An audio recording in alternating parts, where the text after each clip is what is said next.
হ্যাঁ, আমি তাকে বলবো যে আমি আপনার মেয়েকে ভালোবাসি আর বিয়ে করতে চাই, তবে এখন না, আরো কয়েকটা দিন পর।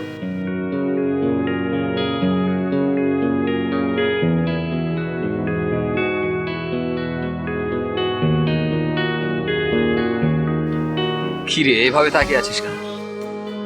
তুই তুই তুই সত্যি সত্যি এসব কথা আব্বুকে বলতে পারবি?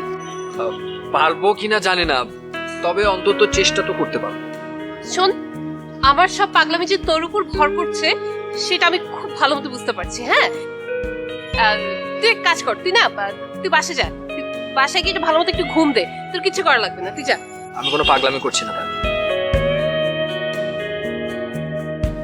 তুই যখন বললি যে আঙ্কেল তোর বিয়ের ডিসিশন নিয়ে ফেলেছে, তখনই আমি ডিসিশন নিয়ে ফেলেছি যে আমি সরাসরি গিয়ে তোর আব্বা আম্মার সাথে।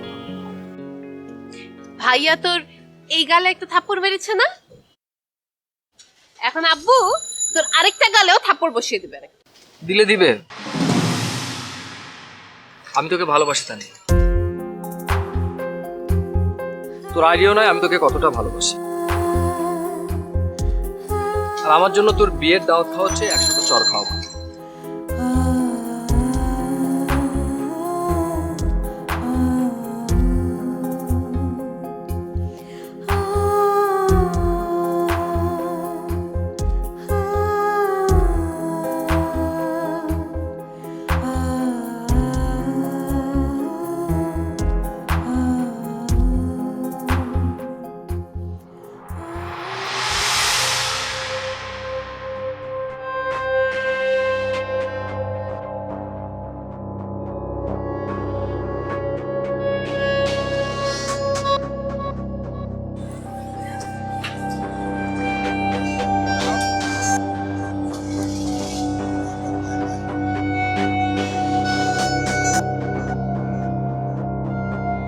হ্যালো ইভানা, আমি মীরা বলছি। মীরা মীরা মানে তোমার সাথে, তোমার বোনের সাথে আমার দেখা হয়েছিল আজকে। আসলে আমার কিছু ইম্পর্টেন্ট কথা ছিল, সীমানা তো আমার কোনো কথাই শুনতে চাইছে না, অ্যান্ড আই এম শিওর যে আমি যা বলবো সেগুলো সীমানা কোনোভাবেই সিরিয়াসলি নেবে না। সো আমার কাছে মনে হয় যেহেতু এটা তোমার লাইফের ব্যাপার, আমার তোমাকে কথাগুলো বলা উচিত। তোমার যার সাথে বিয়ে ঠিক হয়েছে ডিজে, ও পালিয়েছে। পালিয়েছে? হ্যাঁ, ডিজের বন্ধু স্যাম ওকে খুঁজছে, এবং স্যাম নিজে আমার বাসায় এসে কথাগুলো বলেছে। একদিকে পুলিশ ডিজেকে খুঁজছে, অন্যদিকে স্যাম, রন, যারা ডিজের সাঙ্গপাঙ্গ, ওরা ওকে খুঁজছে। এদিকে ওর বন্ধুরা খুঁজছে, পুলিশ খুঁজছে, তার কারণ ওর কাছে একটা বক্স আছে, সেই বক্স নিয়েও পালিয়ে গেছে। অ্যান্ড আরেকটা ইনফরমেশনও তোমাকে দেই, ডিজে আমার কাছ থেকে অনেকগুলো টাকা নিয়ে নেয়, সেই টাকাগুলো এখনো ফেরত দেয়নি।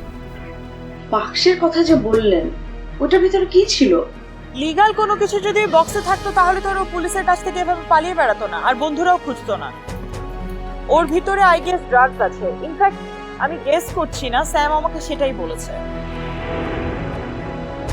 দেখো, ডিজে দোদুলের ভাই, আমি এ কারণেই ওকে সবসময় হেল্প করেছি। ও যখন যা বলেছে বিশ্বাস করেছি।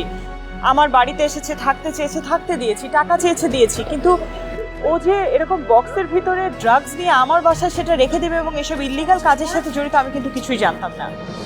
যেহেতু তোমার সাথে ওর বিয়ের কথাবার্তা চলছে এবং বিয়ে ঠিকও হয়ে গেছে, সো আই থট যে তোমাদেরকে আমার বিষয়গুলো জানানো উচিত।